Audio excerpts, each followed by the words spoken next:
Hi friends, আমি রাজু রায়। আপনারা কি বাড়িতে বসে বোর হচ্ছেন? তো চলুন আজকে কোথাও একটা ঘুরে আসি।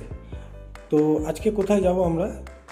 এই ঘুরতে ঘুরতে চলুন হুগলির একটা প্রাচীন জায়গায় ঘুরে আসি, যেটা আপনারা অনেকেই জানেন। রঘু ডাকাতের নাম যারা শুনেছেন, রঘু ডাকাতের নিজের হাতে বানানো যে কালী মন্দির, যেখানে একসময় কালী মন্দিরের নরবলি প্রথা ছিল।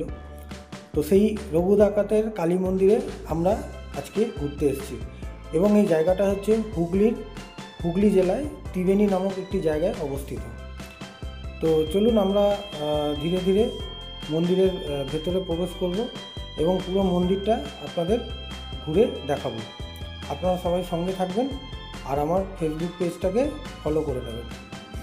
এই হচ্ছে মন্দিরের প্রথম দর্শন গেট। তো এবার আমরা ধীরে ধীরে ভেতরের দিকে প্রবেশ করছি। মন্দিরের ভেতরে আপনারা দেখতে পাচ্ছেন খুব সুন্দর শান বাঁধানো একটি মন্দির, বেশ অনেকটা জায়গা নিয়ে এই মন্দির, এবং এই মন্দির কিন্তু কয়েকশো বছর পুরনো। পরে আবার কাজ করা হয়েছে। দেখুন বিশাল বড় চাতাল। এখানে কিন্তু বছরে একবার বড় উৎসব হয়, প্রচুর মানুষের সমাগম হয়, এবং তখন বলি থেকে শুরু করে সমস্ত কিছু হয়। বাট নরবলি প্রথা যেহেতু উঠে গেছে, এই মুহূর্তে নরবলি হয় না, কিন্তু পাঠা বলি হয়।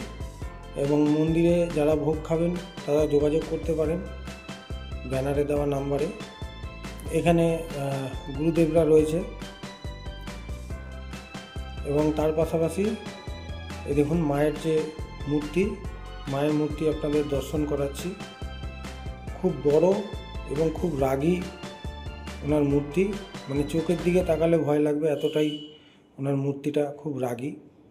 এবং আমরা যে সময় এসেছি মন্দিরের গেট খোলা ছিল না দুপুর টাইমে, যার জন্য ভেতর থেকে দেখাতে পারলাম না।